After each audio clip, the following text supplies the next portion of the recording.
Comrade Nkenke and the members of the media for responding to the briefing of the African National Congress on the election campaign and political issues in our environment.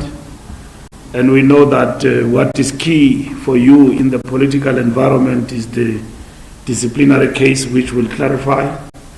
This briefing takes place 23 days before millions of South Africans will exercise their hard-won right to continue authoring their collective destiny by voting and entrusting their democratically elected representatives to continue working for and with them to do more, together to build a united, non-racial, non-sexist, democratic and prosperous South Africa in which all enjoy a better life.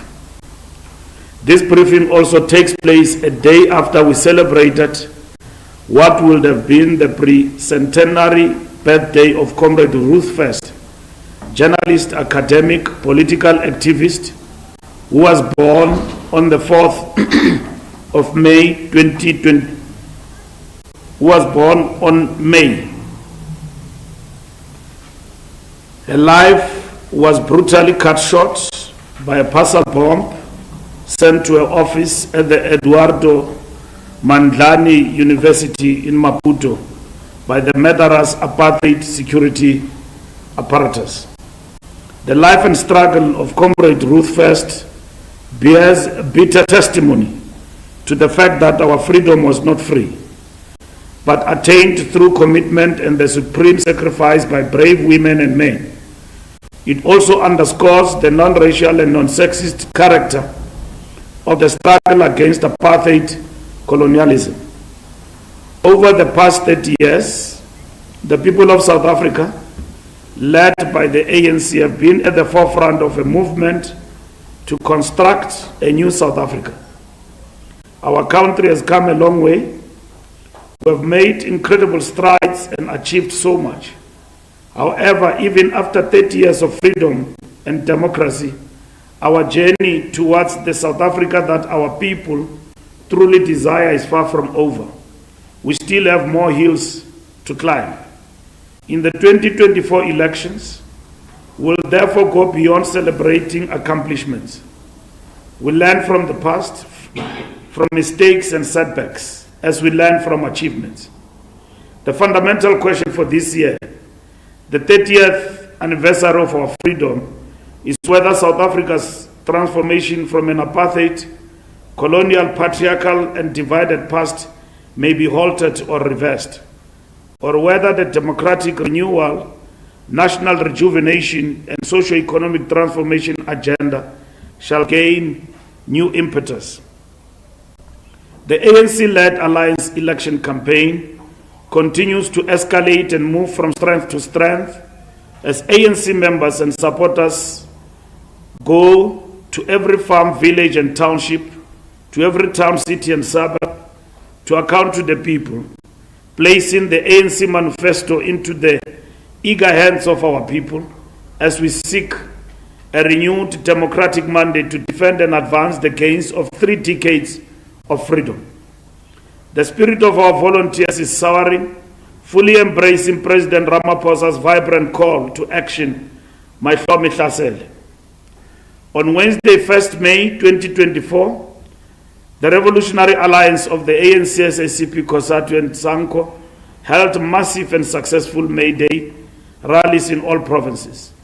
The National May Day rally was addressed by President Cyril Ramaphosa. These rallies showed the determination of workers to defend and advance the gains made by the working class over the past 30 years against the threats posed by reactionary and anti-transformation forces. This dynamic phase of our campaign has been marked by the inspiring presence of ANC stalwarts, former President Thabo Mbeki, former Deputy President Kgalema Motlanthe, former Deputy President Didi Mabuza, and former Treasurer General Matthews Posa, joining forces with our dedicated volunteers. Together, they are engaging in open dialogues with South Africans, acknowledging past challenges, but more significantly, celebrating our collective triumphs over the last 3 decades. As the momentum builds, more stalwarts are joining the campaign trail in the days to come. Details of such will be communicated as programs are finalized.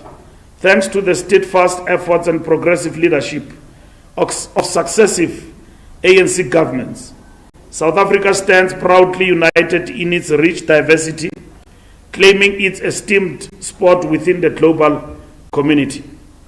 The ANC's vision for South Africa is the vibrant bond that unites us, igniting the full potential of every South African to boldly shape their future. It's a vision that not only binds us together, but also propels us forward towards a destiny of our own making. In the coming week, 6 to 12 May, a massive collective of leaders of the Revolutionary Alliance, the full National Executive Committee of the ANC, the Central Committee of the Communist Party, the Central Committee of COSATU, the NEC of SAMCO, as well as the NECs of the Women's League, Veterans League, Youth League, Young Communist League, will start a week of intensive campaigning in KwaZulu-Natal. This intensive election campaign trail is both unprecedented and an innovation. This afternoon, President Cyril Ramaphosa will address this leadership collective as it prepares to engage citizens across the length and breadth of KwaZulu-Natal, joining thousands and thousands of ANC volunteers on the ground in the province of KwaZulu-Natal. The following week, 13th to 19th May, the intensive campaign trail moves to Gauteng province and beyond. The ANC is taking groundbreaking steps on digital platforms. This week we launched ANC Connect, our exclusive podcast channel on YouTube that brings the pulse of the Liberation Legacy right to your screen. This was launched with the first interview with the President of the African National Congress. Dive deep into the heart of our manifesto, where we lay out a clear, actionable plan for an overwhelming victory and a brighter tomorrow. That's not all. Tomorrow we launch a revolutionary My ANC app, your one-stop digital hub for interactive dialogue and comprehensive campaign insights. This is more than just an app, it's a movement in the palm of your hand, connecting you to the change you want to see. Announcements will be made on all our social and digital media platforms, so be sure to follow, like, and engage with us. As we stand on the brink of a defining moment, the Siyanqoba rally beckons us to the iconic FNB Stadium on the 25th of May 2024. Alongside, we will launch, as we started in the Free State in Putarichaba, where the President addressed the Siyanqoba rally in Qwaqwa, Malutia Pofung. That will be followed by other provinces throughout the country.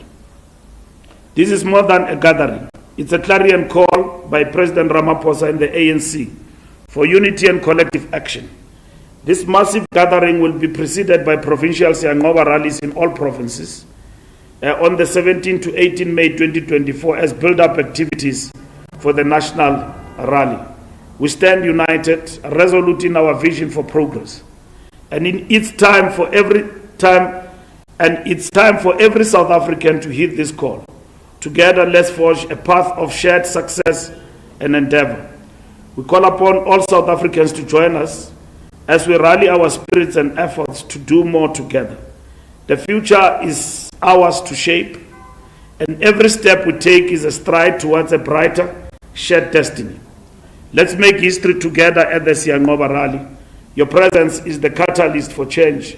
Let's do more together. However, we know that there are social and political forces that are working hard to undermine the gains of freedom made over the last 3 decades.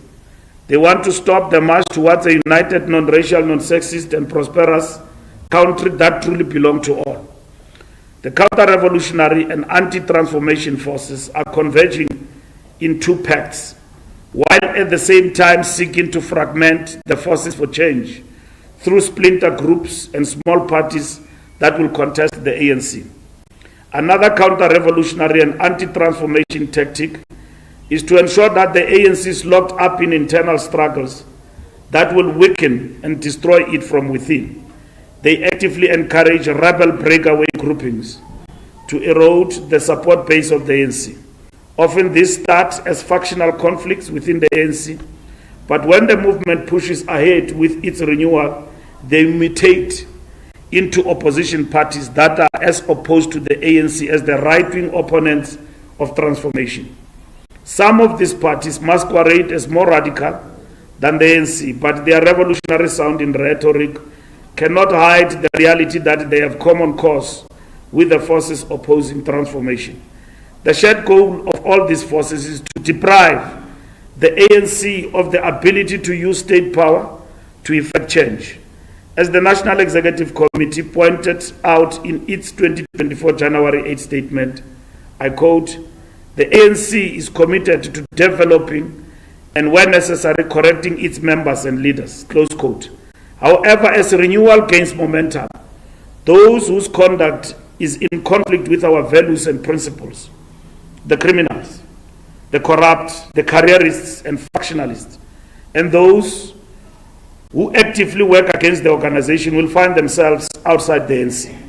Some of these elements, including former leaders of the ANC, have through their pronouncements and actions clearly and unambiguously placed themselves outside the ANC through violation of its constitution, the solemn contract between the organization and its members, by, I quote, "standing in an election for local and provincial or national government, or acting as the election agent or canvasser of a person standing in such election for any political party in opposition to a candidate duly endorsed by NEC or PC," close quote.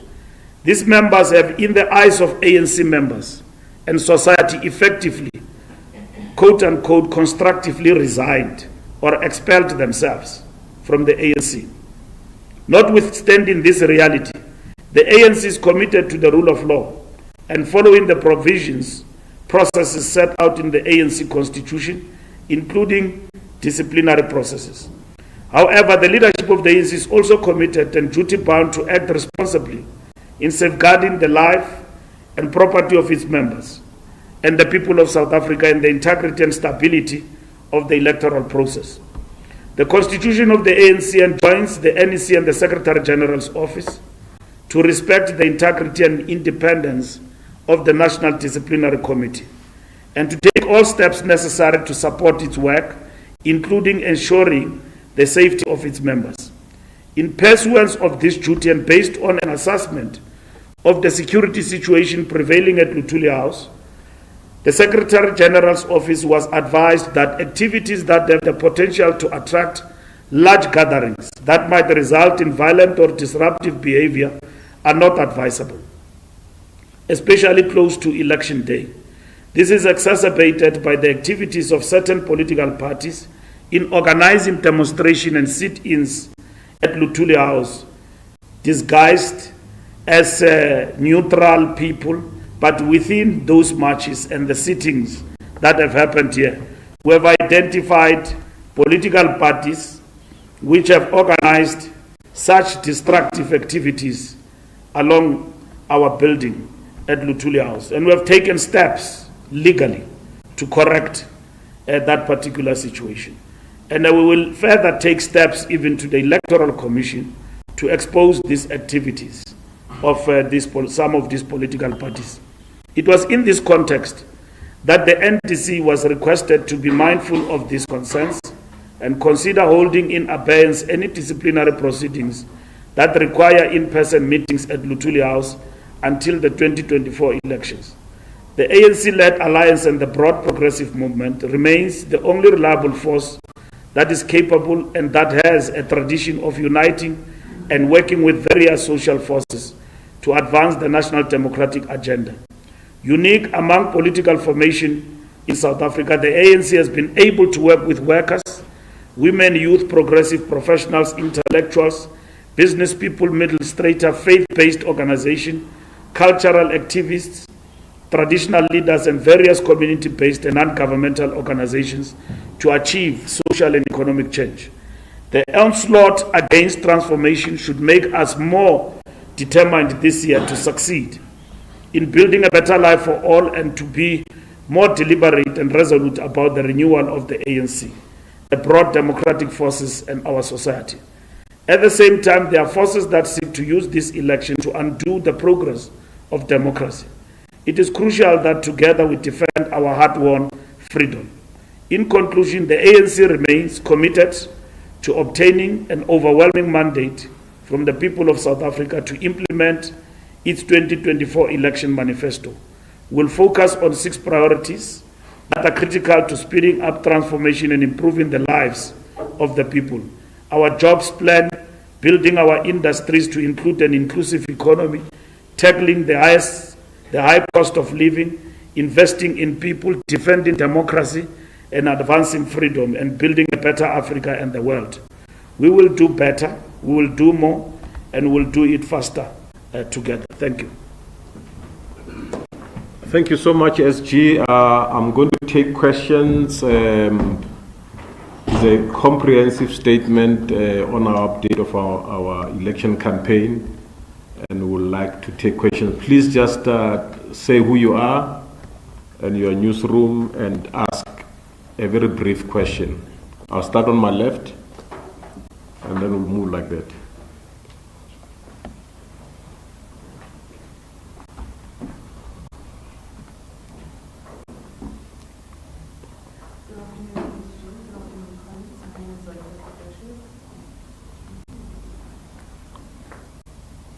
Yeah, you do have roving mics then. Yeah. Okay. Just give her the other one. Yeah. Yeah. Is it right? Yeah. Okay. Good afternoon, colleagues. My name is Margareta from the SABC. I have a couple of questions. I don't know if I'll be able to take all of it, SG, but I just want to ask in relation to the disciplinary action that the ANC has chosen to take against former ANC President Jacob Zuma. I just want to know about the timing and what informed that. Because part of your constitution does say that you take action against members of the ANC, and on previous occasions, the ANC and its officials have said that he is no longer a member. Can you just clarify what informs the timing? I also want to know, yesterday was Press Freedom Day. I want to know the take of the governing party's or the stance in relation to allegations that the state security has been unleashed, allegedly, on the SABC's head of news. And there were also reports about the ANC president lamenting newsrooms over the coverage of ANC rallies and the ANC's election campaign, if that does not amount to interference as well. And the ANC had also indicated that it will take the trademark case on appeal. Can we know how far that process is? Thank you. Thanks. Next. Thank you. It's Tanya Makana from the SABC News. A question for the SG Mbalula. You said that there was a security assessment that was done that informed the letter advising the NDC regarding temporarily suspending those activities that was supposed to take place on Tuesday. Now we know that usually where there are these events involving the former ANC president, that there are rallies held outside by the ANC party. We saw that the electoral court in Bloemfontein and both parties holding rallies outside the court, as well as the KZN High Court in Durban did the same, and both rallies were held safely and both parties emerged from those, court sittings without any violence taking place. So I guess the question is, what informed the security concerns with this upcoming hearing that was supposed to take place here at the Tuli House? And secondly, the letter in which you advised the NDC as the Secretary General, did that not undermine the NDC and its independence in performing its work despite the election campaign that's taking place. And then just to add to my colleague Zolega's question, the context upon which that is asked is that even though we know you did address this issue of the audio recording in the last briefing that you held after the KZN High Court ruling, we know that the head of the news had started that vetting process about 2 years ago and didn't hear anything until a few weeks shy of the election, then being asked to come in for polygraph, then raising concerns about the timing of this request right before elections, and we know the history concerning that role of the head of the SABC. So that is the context upon which the question is asked as to what is the governing party saying about this, because although that role is a top-level executive role, it's still considered an editor-in-chief of the SABC. Thank you. All right. The last two questions aside. What is your name? Kenny Mohammed. Kenny. Yes. From? SABC. Okay. I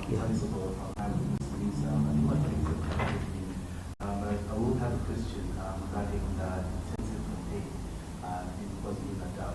Is that going to be done in all provinces, or is this just KZN? Because I think we know, obviously, there is the split of the MK party. Is that what this intensive campaign in KwaZulu-Natal is inspired by?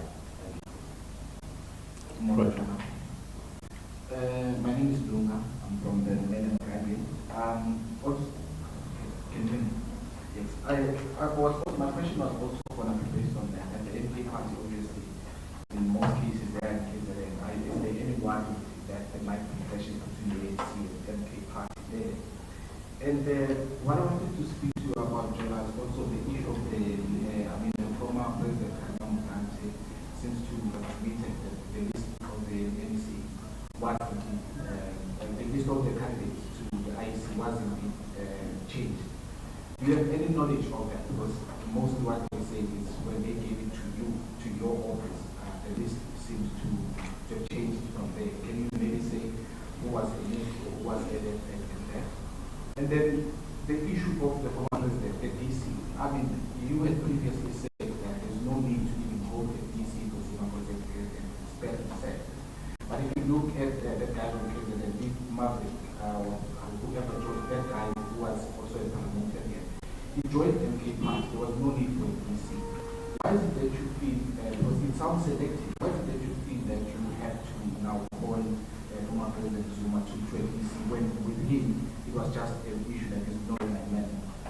And also, the campaign by all the former presidents, it seems to me that you are blaming the crest of the ANC from Zuma's years. It seems like him was the problem. Can you address that, SG, to say what has been the problem in the entire leadership of the ANC from the 30 years? Because it seems to be mostly focused on the Zuma year. And lastly,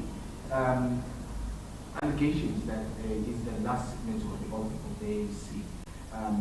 Is that something? Is that true? That is the last signature of the ANC? And if it is, what consequences would that have on the ANC? Thank you very much. Okay, we've got 14 questions. We should be very excited as the ANC that there's so much attention, right? Okay, so the SG is going to answer all those questions, and if there are any follow-ups, we'll then entertain follow-ups and then close the conference thereafter, right? Over to the SG. Thank you very much for the questions. First, Zolega SABC, timing of action against JG Zuma. The events around Jacob Zuma have been very fluid and ever-changing, rapidly so. From the announcement of voting for MK to now becoming something else, leading the party, so to say. So they've been rapid. In between that, we need to remind you about the decisions the ANC have taken. The National Executive Committee, in its last meeting, before we launched our campaign, took a decision which we announced in public, that we evoke a rule in our constitution to formally take action against Jacob Zuma. And that led to the action of him being suspended as a member. Him being suspended, that means that the disciplinary processes kick in. And that means that within 30 days, you will have been given a charge sheet, which that has happened. Within 6 months, he must have been taken to task and explain himself before the DC in terms of the ANC constitutional prescripts. And that is underway. Nothing has changed. And from that point, it meant that Jacob Zuma is no longer a member of the ANC. He's under suspension, as it is. So the DC acts on its own in terms of implementing and undertaking the task of dealing with people who are alleged to have brought the party to disrepute one way or the other. And that's what they've undertaken, independent from all of us, which the NDC is the structure of the ANC and independent in terms of executing its mandate. So they've done that. Absolutely correct, within their right and their mandate. And that is what has led to the disciplinary case that is supposed to sit on Tuesday. So that's the first question I wish to clarify, that timing and action has actually been informed by Jacob Zuma himself in terms of how he behaves and how he moves in terms of his conduct as an individual member of the ANC, so to say. State security allegations. This matter has been clarified by State Security Minister, has been clarified by SABC. There are two statements in relation to this matter.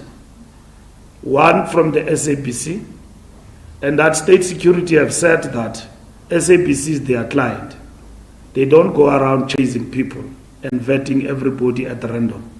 So SABC, as the client of State Security, if it decides, the board and the management, that everybody at SABC at whatever level must be vetted, that's the decision of the SABC. Now, the ANC does not get involved in the tasks undertaken by various institutions in undertaking the mission of exercising their management prerogatives. Their management prerogatives. The ANC cannot be seen to be interfering with that.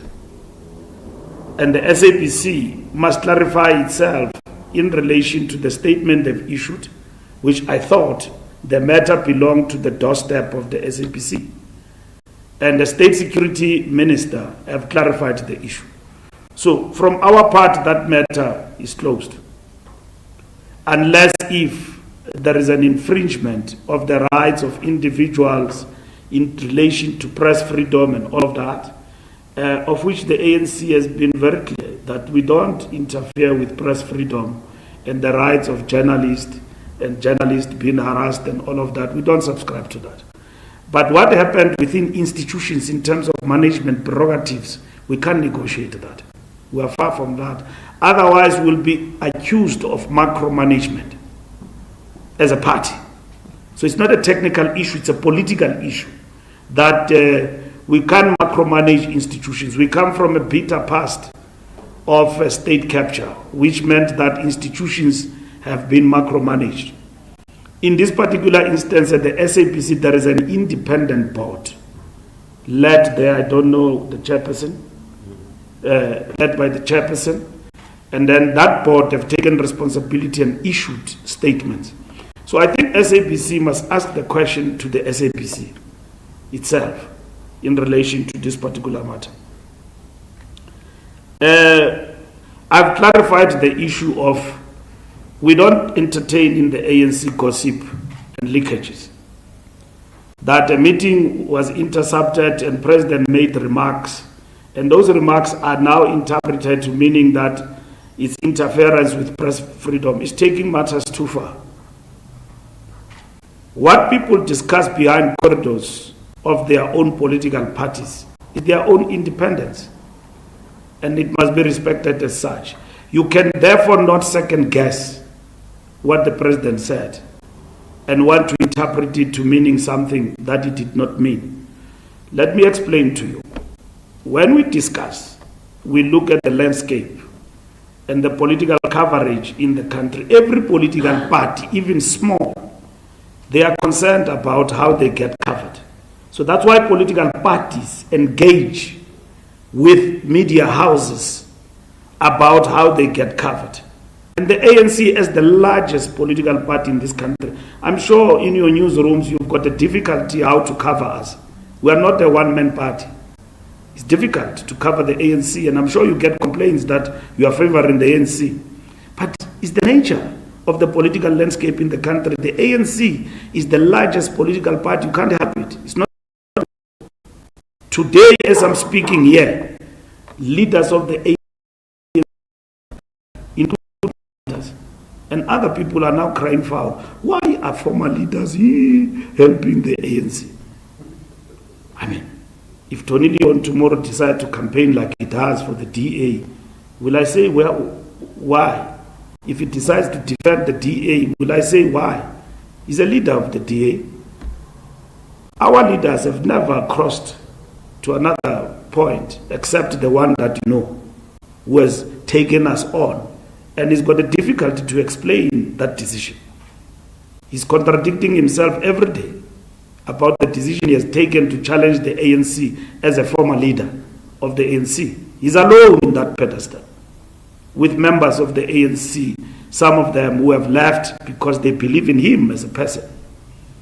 But ANC leaders at any given point in time will stand up on their own up until Nelson Mandela. Remember when Nelson Mandela went to Eastern Cape, and then you journalists said he was frail. And then he said there, Mandela, when he spoke, and then he said, Inkosi yethu ngumsholozi, nguye osikhokhelayo ngoku, sonke we are behind Jacob Zuma. He came to Siyanqoma rally to endorse the ANC. And then you said the ANC went to fetch Mandela when he was frail at home and all of that and so on. And so that was not the issue. So the question is that ANC leaders have always supported the ANC at any given point in time, and they cannot be judged by anyone about standing for the party and supporting the movement.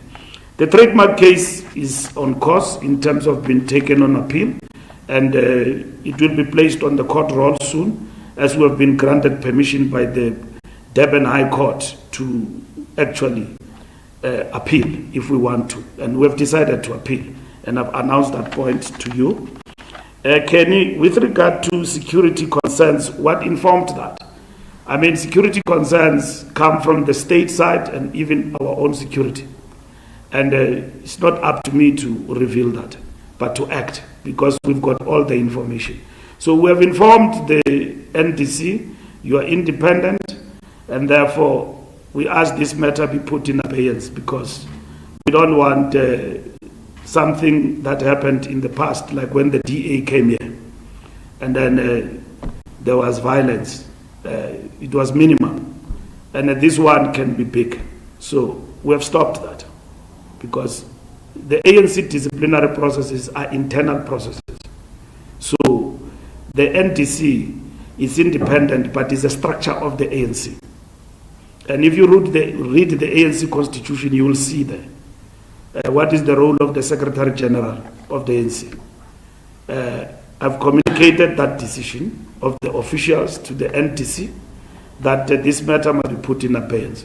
Of course, there are people who say, no, Zuma must be taken on and all of that. We understand that. So nobody says the DC must be put in abeyance, but the time of it must happen at a particular time. So the DC will continue. And it is absolutely within the framework of the ANC constitution. So nothing is in violation of the ANC constitution. Neither are we interfering. with it.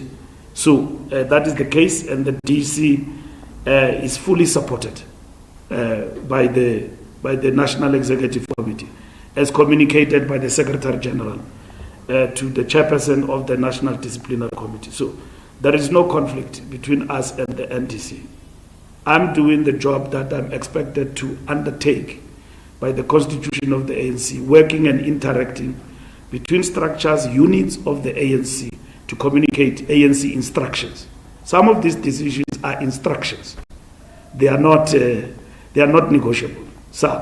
But some are negotiable. But my job is also to communicate instructions of the ANC. The NDC is very independent. There's no point about it.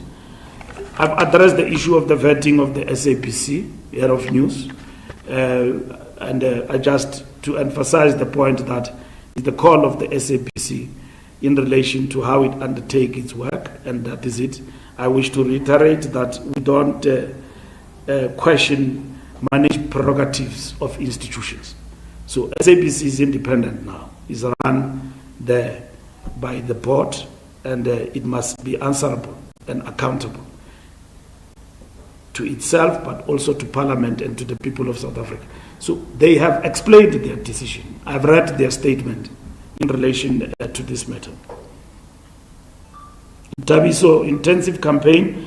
Our campaign is not on intensive care unit. It's intensive, as you can see. I mean, ANC is all over. I mean, that is the ANC capacity in terms of the election campaign.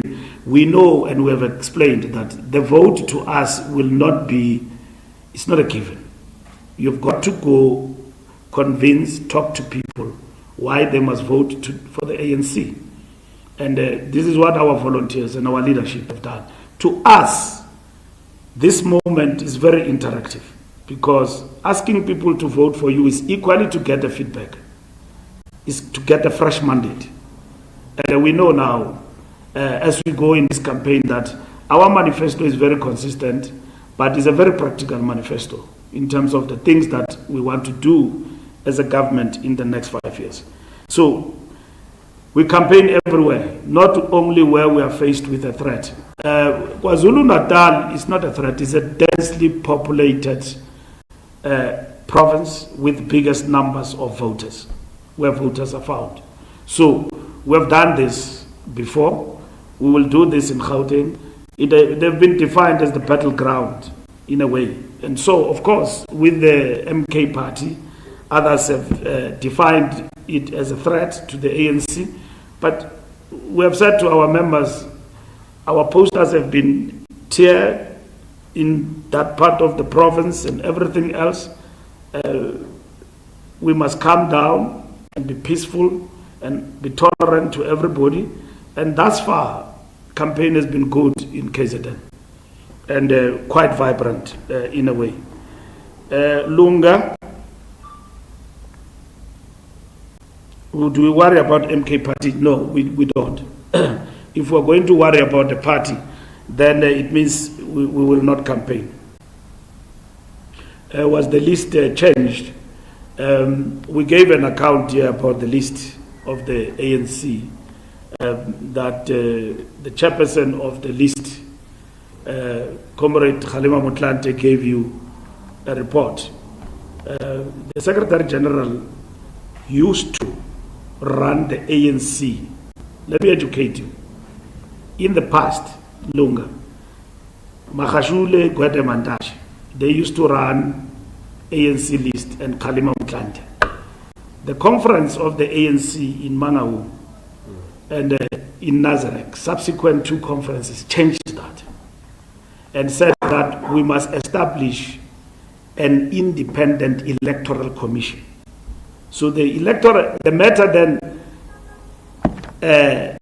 left the hands of the SG. So I'm the very SG who did not have the advantage maybe of interfering with people, because others did. Of course, working with the collectives in something that was called the list committee. So we didn't have list committees. We had PLCs in the provinces. And then at national, we had an electoral committee led by Comrade Khalima, supported by election. So whoever is your source, very destructive, and gave you, I don't blame you, don't get me wrong. Who gave you, it's clear he wants to deal with Mbalula. He doesn't want to deal with the facts, because what he wants to portray that Mbalula was pressing piano on the ANC list. I don't have such powers. My job was just to press and ensure that the list is submitted on time. That's what I did. And of course, there are glitches. There are about 4 provinces which we reported that are affected. Those matters are attended to. Largely affected is Limpopo. We are addressing that matter. We are investigating what actually happened. And tomorrow we will meet with the officials of Limpopo in Durban, with the officials to get the report. The NWC have resolved to establish not a forensic, but an investigation in terms of what happened in terms of those provinces. Let me tell you this, because they tell you at night and they distort things. So that's what has happened. It's not a secret. That's the report that came with Kgalema Motlanthe and all of that. So that committee, which was led by Thembi, will then, not Thembi Nkariman, the former Minister of Intelligence, DG of Intelligence, Thembi Majol, will then report to the NEC after the election what must happen to those who are affected. There are very few people who were affected. In Gauteng it was 3, and then in Northwest it was 3, in KZN it was 3. All our list, national to national, were perfect. Where there was a bigger challenge was Limpopo, but equally that one we're attending to it. So that's what has actually happened. So there's never been any interference, because what the SG does is to press the button and submit the list to the IC. So that's what has happened. Now, the list is firmly in the hands of the list committee. The NTC for Zuma process, let me clarify you also, Lunga, in terms of Zuma and the DC process of Jacob Zuma.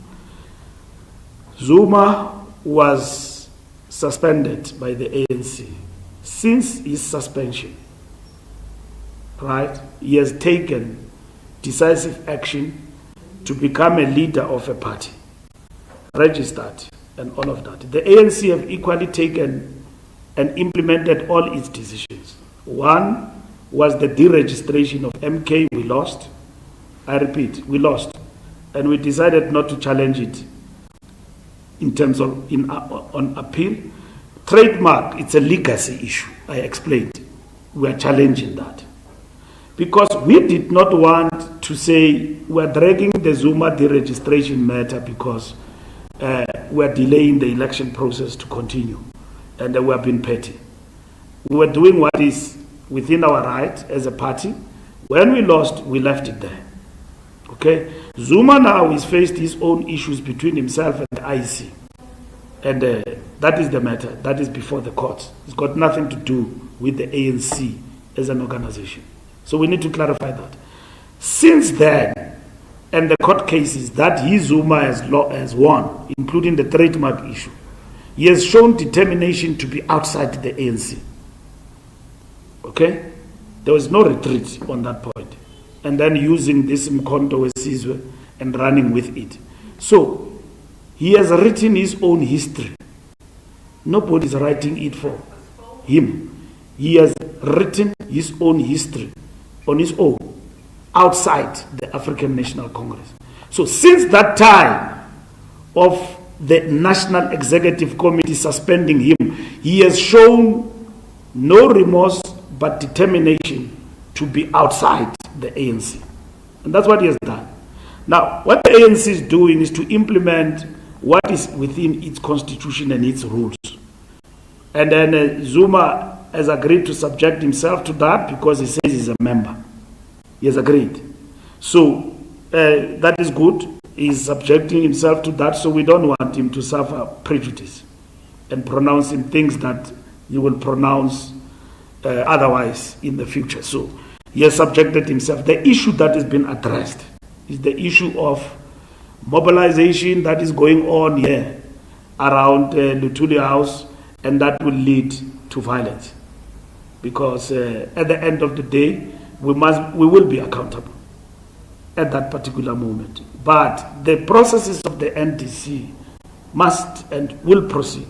All what we are saying in terms of the instruction was that they must be put in abeyance. We are 20 days tomorrow to elections on the 29th.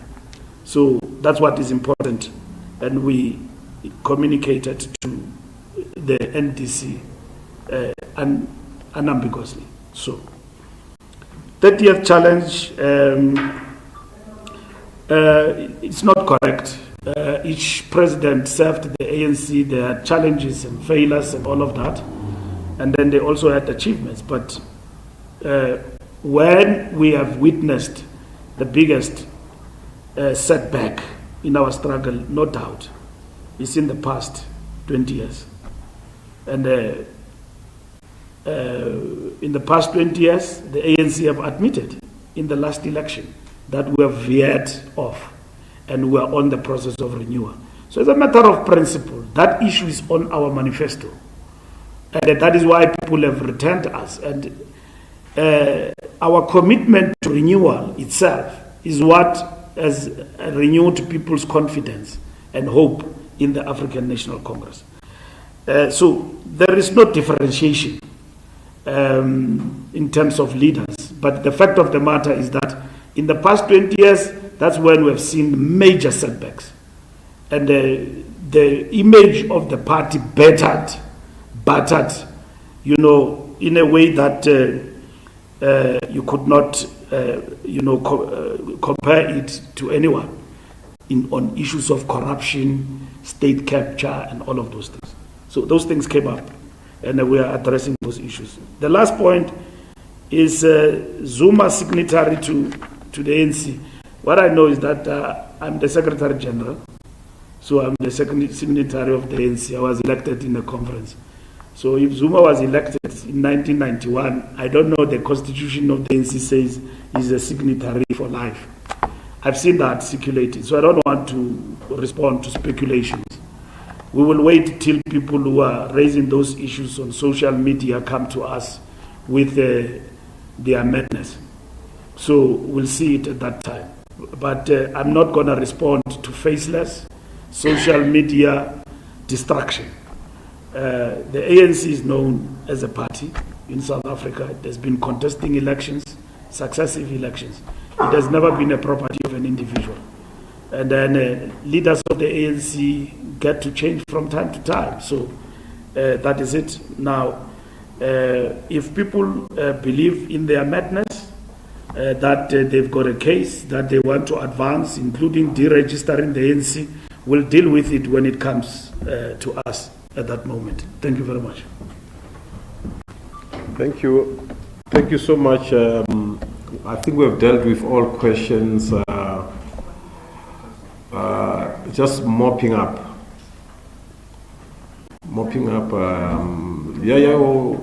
So let me just check where are the follow-ups. 1, 2 follow-ups. Okay. Sorry, Mr. Mbalula, I just need clarity. Can I stand there? Yeah. And mop up. Yeah. So I just need clarity for most of the. So on Tuesday, is there a virtual hearing which will continue with the process, or does your advice to the NDC still stand? No, we said the NDC must stand in abeyance, including virtual, till after elections. So nothing is taking place on Tuesday? We don't expect anything to take place on Tuesday, as the instruction has been communicated. Thank you. Look, I hear that you are saying the NDC is independent.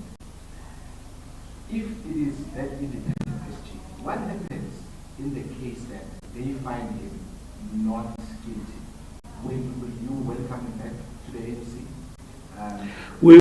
We can't address a hypothesis. I mean, cases are determined on the basis of empirical, not even empirical, on the basis of evidence provided, fairness, and all of those things. So, hypothesis, what happens if he's not guilty? He's not guilty. If he's guilty, he's guilty, and that is it. So, how do we address it? Because you are leading me to prejudice. that Mbalula found Zuma guilty even before he appeared before the ANC. Don't do that. Just be a journalist. Don't be sensational. Thank you very much.